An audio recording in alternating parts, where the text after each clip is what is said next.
오늘 본문 말씀은 많이 아시는 말씀인데 예수님께서 하신 말씀 가운데 여러 비유의 말씀을 하셨습니다. 예수님께서 이 말씀을 하셨어요. 그냥 우리가 들리는 얘기가 아니라 예수님께서 우리에게 말씀하신 것은 깨우쳐 주시기 위해서 하신 말씀이라고 볼 수가 있습니다. 이대로 살기를 바라시는 예수님의 사랑의 마음을 볼 수가 있는데, 오늘 말씀 가운데 보시면 한 부자가 청지기를 두었어요. 근데 그 주인의 재산을 낭비한다는 소문을 이 주인이 들었어요.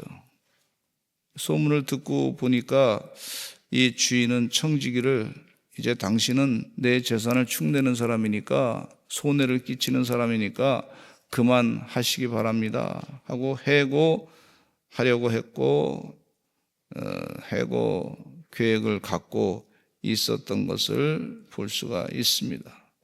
그랬더니 청지기가 이거 어떡하나, 내가 여기서 직장에서 떨려나면 어떡하나 막 걱정이 되는 거예요. 그래서 이 청지기는 자신의 미래를 대비하기 위해서 내가 어떻게 살 것인가, 미래를 대비하기 위해서 주인에게 빚진 사람들의 빚을 갚아주려고 했던 것을 볼 수가 있어요. 그들의 힘을 덜어줘야 되겠다. 그래서 그들로부터 이제 주인하고 관계는 이제 끝났으니 그들로부터 내가 좀 도움을 받고 살아야 되겠다, 이런 생각을 한 것입니다. 예수님께서 하신 말씀 그대로 제가 전하는 겁니다. 그랬더니 이렇게 본인이 얘기합니다. 나는 땅을 팔 힘도 없고 구걸하기도 부끄럽다. 어떻게 하면 좋을까? 그래서 생각하다가 빚진 사람들을 불러가지고 빚을 줄여주기 시작했습니다. 기름 100마를 빚진 사람에게 50말로 빨리 고쳤어. 그래서 당신은 이제 50말만 갚아주면 돼. 그러니까 이 반을 갚아준다 그러니까 얼마나 이 사람이 참 고맙겠습니까? 마음에 감동을 받아가지고 고마운 마음을 갖게 된 것을 볼 수가 있습니다. 아마 때가 되면 이 사람도 이 불의한 청지기에게 힘이 없어서 일 못할 때 아마 도와주리라 생각이 듭니다. 또 밀 100석을 빚진 사람에게 80석으로 고쳐 쓰게 하라 그랬어요. 그러니까 한 5분의 1을 깎아준 거죠. 얼마나 감사해요. 그러니까 이 사람은 얼른 또 그렇게 했어요. 이런 불의한 청지기 같은 사람 같으면 지금 현재 법으로는 그 사람에게 대해서 아주 더 빨리 해고를 시켜야 되겠다. 빨리 해고하고, 그리고 빚진 것에 대해서 내놓으라고 말이죠. 아마 손해배상 청구를 아마 할 수도 있을 거예요. 근데 오늘 말씀해 보면 놀랍게도 이 주인은요, 이 불의한 청지기에게 이렇게 얘기합니다.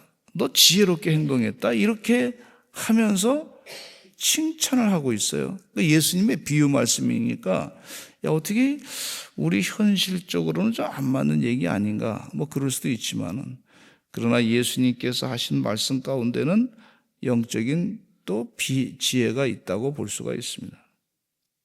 불의한 청지기가 지혜롭게 행동했다고 칭찬한 거예요. 불의한 청지기의 불의를 꾸짖은 것이 아니라 오히려 칭찬했다고, 잘했다고 칭찬하는 거예요. 참 이 말씀 보면서 우리 이해가 되기가 쉽지 않은 그런 내용이라고 볼 수가 있는데, 그런데 예수님께서는 이런 비유의 말씀을 하시면서 하시기를, 우리 누가복음 16장 8절을 한번 읽어보겠습니다. 같이 읽어보겠습니다. 시작. 주인이 이 옳지 않은 청지기가 이를 지혜롭게 하였으므로 칭찬하였으니 이 세대의 아들들이 자기 시대에 있어서는 빛의 아들들보다 더 지혜로움이니라. 이렇게 예수님께서 칭찬하면서 말씀하고 있어요. 그런데 이 말씀을 우리 현실에 그대로 적용하면 상당히 심각한 중범죄에 해당하는 겁니다. 이거는 이대로 해서는 안 되리라 생각합니다. 그러나 주님께서 하신 비유의 말씀 가운데 의도가 있는 것을 우리가 이해 못하는데 의도가 있는 것을 볼 수가 있어요. 우리 주님께서는 어떤 거에 초점을 더 맞추셨나, 거기에 초점을 보고서 우리가 해석을 잘해야 될 줄로 믿고 또 그 말씀대로 우리가 어떻게 살아야 될 것인가를 잘 지혜를 가지고 살아야 될 줄로 믿습니다. 그런데 이 말씀 가운데 우리가 이해가 되는 그 부분, 예수님이 어디에 강조하셨나?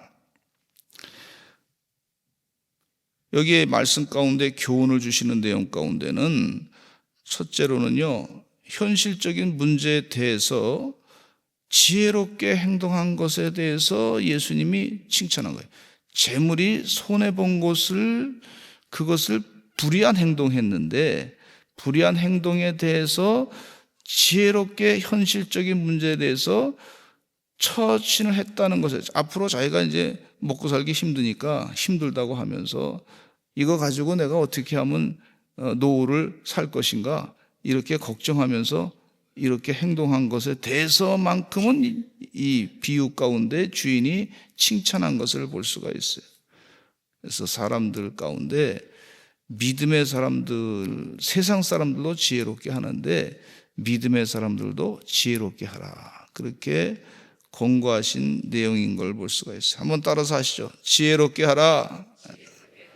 지혜롭게 하라.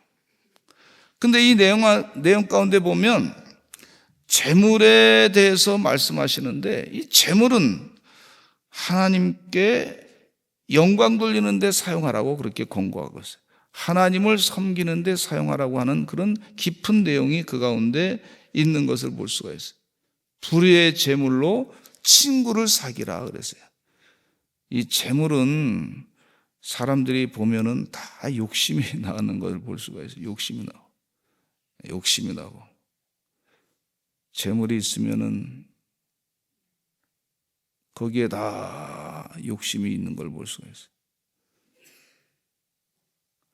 우리 교회 성도님들이 이제 다른 교회도 그렇지만은 이 재정부에 그 어떻게 쓰여지는가 다 관심이 있어. 재정부에 잘 쓰여지기를 바라는 마음도 있습니다. 하나님의 뜻대로 잘 쓰여지기는 마음도 있는데 근데 안단 말이죠. 사람들이 이 욕심이 있으니까, 물질에 대한 욕심이 다 있으니까 관심이 참 많은 부분이 그거라는 거예요. 그래서 압니다. 근데 예수님께서 하시는 말씀 가운데, 이 말씀 가운데 큰 대체적인 그런 예수님의 가르침 가운데 중요한 내용은 재물은 하나님을 섬기는데 온전히 사용하라고 말씀해 주고 있어요. 여기 이 말씀을 듣는 사람들이 다 세상에 욕심들이 다 있는 사람, 누구나 다 잘 살기를 바라는 그런 마음이 있는 것을 볼 수가 있습니다. 알고 계셨어요, 예수님께서. 그래서 하시는 말씀이 재물은 하나님께 영광을 돌리는데 하나님을 섬기는데 사용을 하라. 불의한 재물로 친구를 사귀라. 불의한 재물은 세상의 물질을 말하고 있습니다. 또 이 말씀 가운데 보면 작은 일에 충성해야 큰 일도 할 수 있다는 것을 가르쳐주고 있어요. 돈과 같이 작은 일이지만 그러나 그 작은 일을, 우리 시간도 참 작은 거 아닙니까? 우리에게 주어진 시간 다 똑같이 주어지는데 그러나 그 작은 일인 것 같지만 그걸 통해서 낭비하지 말고 영혼을 구하고 살리는데 힘써야 된다고 그렇게 말씀해 주고 있어요. 그러면서 예수님께서 13절 말씀해 보니까 하나님과 돈을 동시에 섬길 수 없다는 것을 예수님께서 말씀해 주고 계시는 내용이 여기 있어요. 예수님이 다 그냥 가르쳐 주신 거예요. 18절에 90절에 보니까 지극히 작은 것에 충성된 자는 큰 것에도 충성되고 지극히 작은 것에 불의한 자는 큰 것에도 불의하니라. 작은 거 하나 쓰는 것부터 시작해서 이 사람의 삶의 태도가 어떤지 금방 알 수 있다는 거예요. 혹시 여러분이 많이 큰 회사에 취직하고 싶어, 예를 들자면 뭐 삼성전자나 대우가 좋은 뭐 SK 하이닉스나 뭐 현대 자동차나 뭐 큰 회사에 취직하고 싶은데 사장님의 입장에서 내가 정말 그 회사에 취직해서 그 회사에 돈을 많이 벌어줄 수 있는 사람인지 자기가 자기를 한번 인터뷰해 보시기 바랍니다. 내가 진짜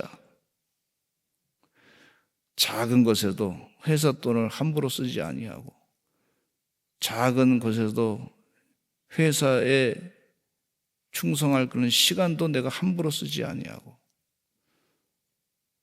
내가 근무 시간에 함부로 내 사사로운 일을 하지 아니하고 그 시간을 회사를 위해서 제대로 쓰고 있는지 그걸 한번 바꿔서 또 생각해 보세요.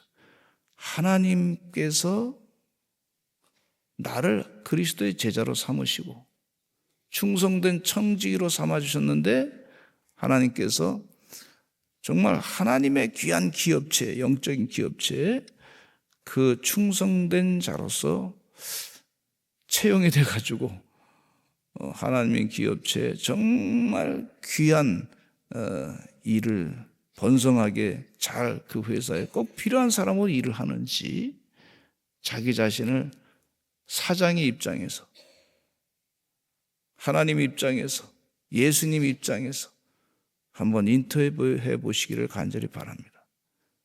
내가 작은 일에 충성했는지 작은 일에 충성하고 지금 애쓰는지 그렇게 하면 답이 다 나오게 됐어요. 하나님께 작은 일에 충성한 사람은요 세상의 어떤 기업에 가서도 정말 큰 역할을 감당하게 되고 형통하게 되는 줄로 믿습니다. 요셉이 말이죠, 형들에게 미움받아서 보디발 장수, 애굽의 보디발 장수의 집에 팔려갔는데 작은 일에 아마 충성 많이 했을 거예요. 주인을 위해서 충성 많이 했을 거예요. 눈치 보고 살면서 남의 눈치 많이 볼 거 아니에요. 막 그냥 그러면 안 보이는 데서는 다르게 행동할 수 있단 말이에요. 안 보이는 데서는 막 자기 마음대로 쉬고 안 보이면 막 그럴 수 있단 말이에요. 그런데 요셉은 하나님이 보고 계시다는 생각을 가지고 열심을 다해서 했더니 충성되어 했더니 하나님께서 그에게 형통의 복을 주신 것을 볼 수가 있습니다. 예수님이 지금 그 말씀 하시는 거예요.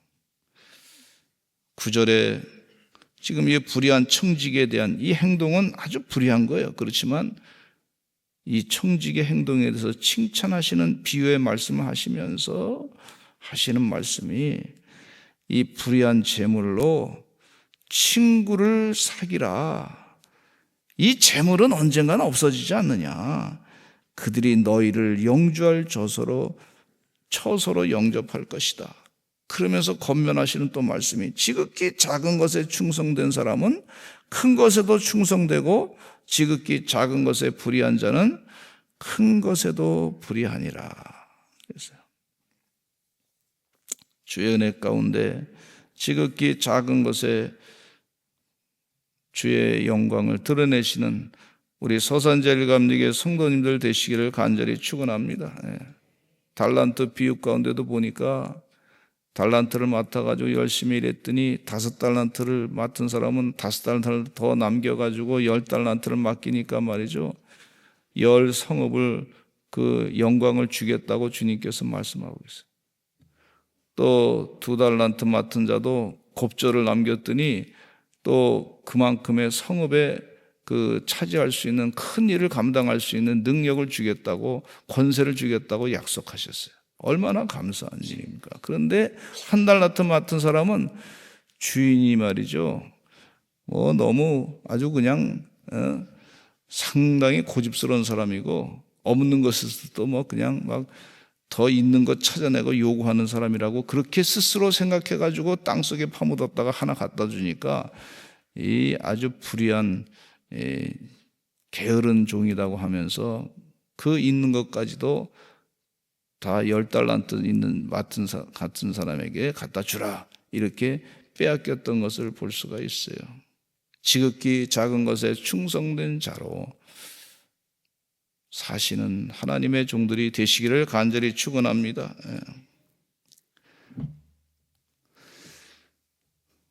그런데 이 재물에 대해서 성경 말씀에 주시고시는 말씀 가운데 보면 재물보다도 하나님께 재물보다 하나님을 더 섬기는 그런 사람이 되라고 우리 성경 말씀에 가르쳐주고 있습니다.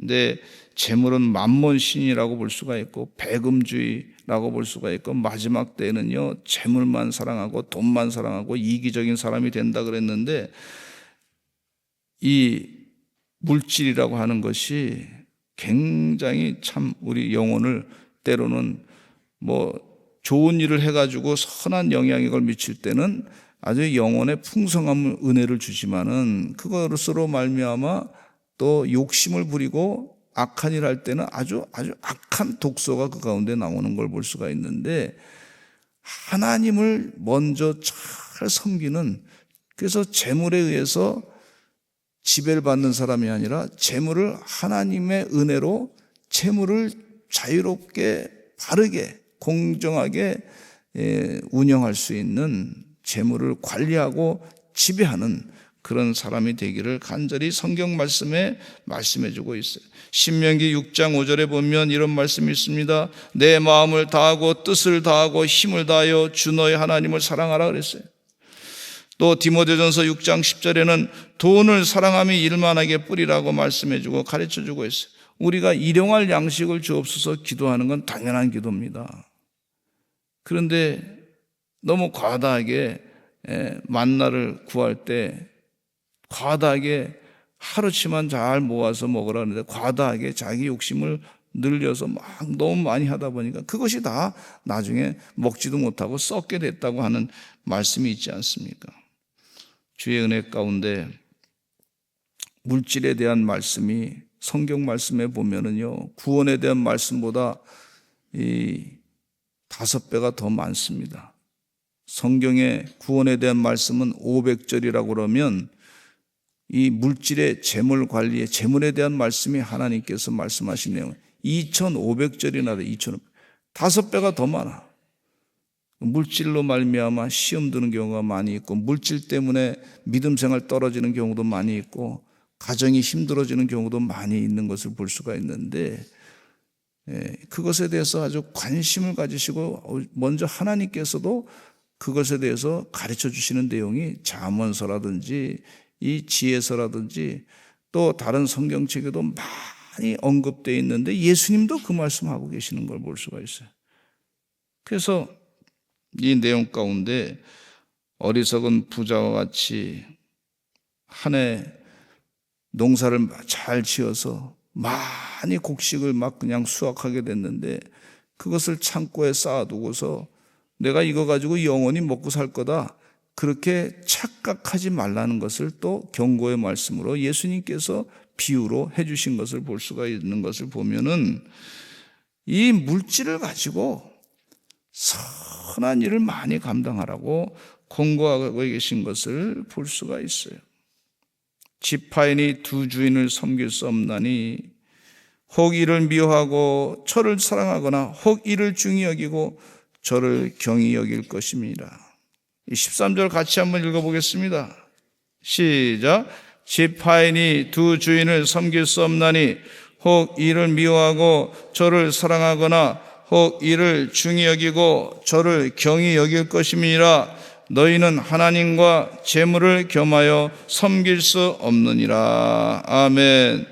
돈을 다스리시는 물질을 다스리시는 우리 서산제일감리교회 성도님들 되시기 바랍니다. 물질의 노예가 되지 아니하고 물질을 잘 다루시기를 간절히 축원합니다. 우리 교회 담임 목사님이셨던 19대 담임 목사님이셨던 이태선 목사님의 간증 가운데 이분이 북한에서 평안도에서 탈북 남하할 때 월남하실 때 어려움이 있었어요.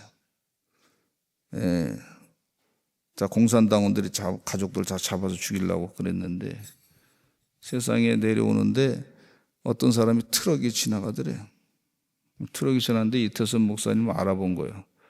어떻게 알아봤냐면 이 목사님이 교회를 섬기시면서 공민학교를 만들어가지고 학생들에게 한글을 가르치고 그르쳤던 분이에요.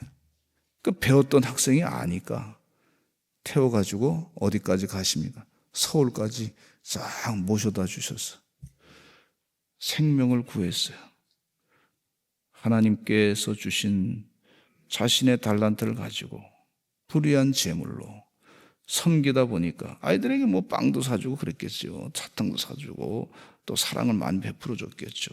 그러니까 하나님께서 때가 되니까 그를 살려주셨던 역사가 있는 것을 기억합니다. 불의의 재물로 친구를 사귀라. 우리 다 같이 주여 많이 하시고 통성으로 기도하겠습니다. 간절하게 기도하시고 주님의 음성을 또 깨닫고 말씀대로 마음의 성령의 감동함으로 바르게 분별력을 가지고 세상을 이기는 주의 종들 되게 해달라고 기도하시기를 바랍니다. 주여